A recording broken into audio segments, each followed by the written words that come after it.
En septiembre vivimos una fiesta que nos dio esperanza. Tuvimos invitados, varios de ellos se sentaron en nuestra mesa y nos dijeron que íbamos por un buen camino.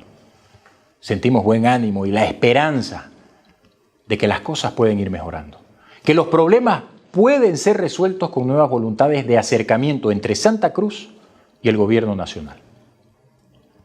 Ahora vemos que sigue la brecha entre lo que se dice y lo que se hace. Mientras nos hablan bonito durante nuestra fiesta, las hostilidades entran a una nueva dimensión. En septiembre vienen a la fiesta y en octubre nos cortan el gas y nos cercan. El lunes 24 de octubre, YPFB cortó de forma intempestiva el suministro de gas en el parque industrial. Conversando con varios usuarios del parque, en los últimos 5 años no se había producido un corte y una bajada de presión de estas características y con tantas horas de duración. Para intentar salir del paso, YPFB emitió un comunicado indicando que se están haciendo trabajos de mantenimiento. ¿En serio nos creen tan inocentes? Adicionalmente, llama la atención que en simultáneo, la refinería de YPFB deja de proveer combustible a las cisternas de las estaciones de servicio del departamento. La suma de estos dos hechos es claramente la ejecución de una amenaza de un dirigente sindical. Un dirigente sindical que se nota que hace mucho que no trabaja, porque está claro que no entiende lo que el corte de gas ocasiona. No entiende que esto perjudica a la industria de alimentos que abastece a todo el país. No entiende que sin gas no se puede garantizar la cadena de frío de alimentos y medicamentos que salen de Santa Cruz para Bolivia. No entiende que cortar el gas es un delito penado por ley. Bueno, esto último quizás sí lo entiende, pero debe estar tranquilo, sabiendo que para aquellos que son afines a las políticas del gobierno de turno, las reglas son otras y nunca se los mide con la misma vara. Cortar el gas es criminal y la ley está por encima de todos, incluyendo las empresas públicas. Pero está claro que a quienes reclaman por los derechos, por sus derechos, se los intenta hacer ver como los malos de la película, mientras que el mismo gobierno se hace el de la vista gorda con sus movimientos afines. Mientras ministros dan vueltas por la ciudad en vehículos oficiales, levantando pitas, gajos y agrediendo ciudadanos, le dan la espalda a un cerco con volquetas de tierra y piedra. No les importa que el cercar a Santa Cruz es hacer subir los precios, es desabastecer el país, es atentar contra la economía de la familia. No les importa.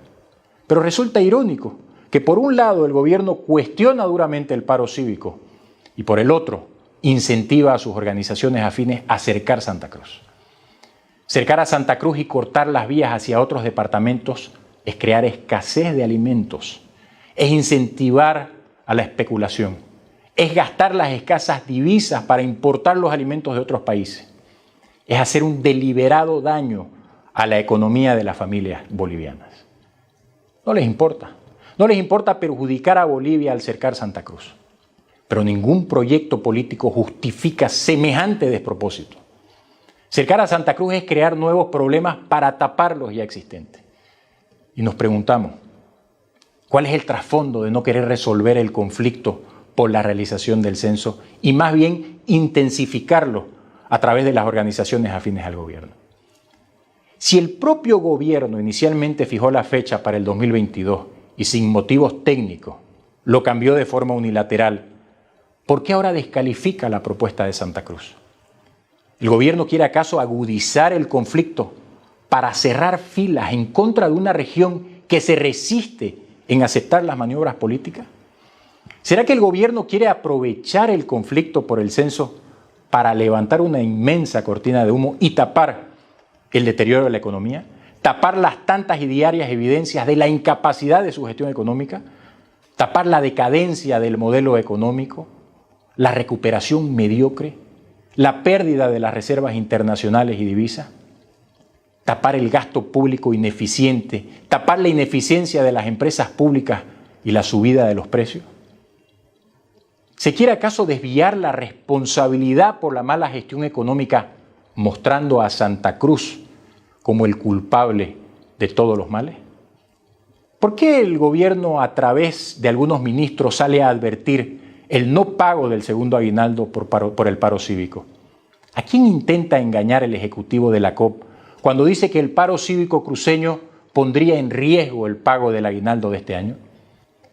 Sería triste que quienes dicen representar a los trabajadores no sepan que la aplicación del doble aguinaldo es en base al crecimiento hasta junio de cada año.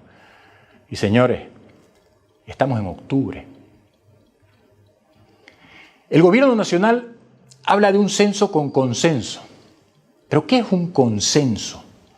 El consenso es el acuerdo entre todos, no es el acuerdo entre algunos, no es un acuerdo solo entre los afines. Cuando se quiere llegar a un acuerdo entre todos, deben cumplirse algunas condiciones básicas.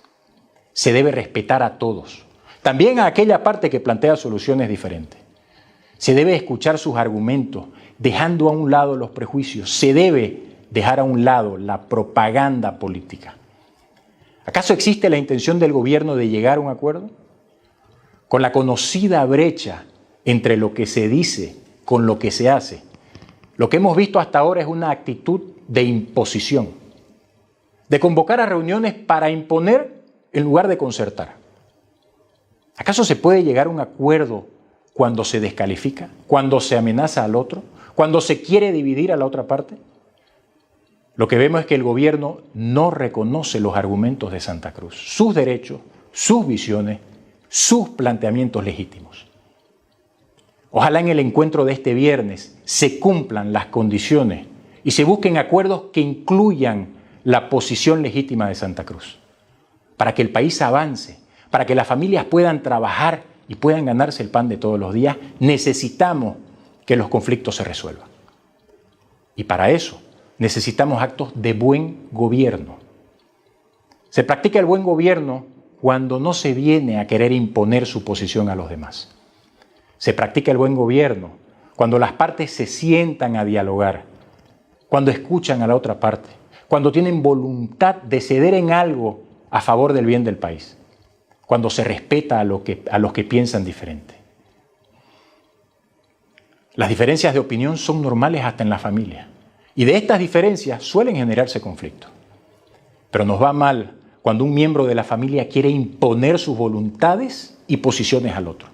Peor aún, cuando esa persona no tiene argumentos sólidos, cuando se compromete en cumplir una tarea en un tiempo determinado y de repente, sin tener argumentos coherentes, cambia los plazos, perjudicando a los demás.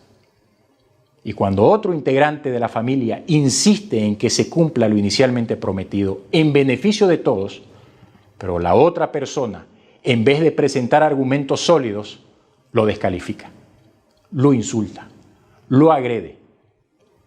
Hay mucho desgaste en conflictos y líos. Y para vivir con tranquilidad, emplazamos al gobierno nacional a dejar de lado su actitud de incentivar conflictos. Y exigimos que busque un acuerdo con aquellos que tienen planteamientos legítimos y bien fundamentados. A pesar de todo, seguimos adelante y haremos lo nuestro para hacernos respetar.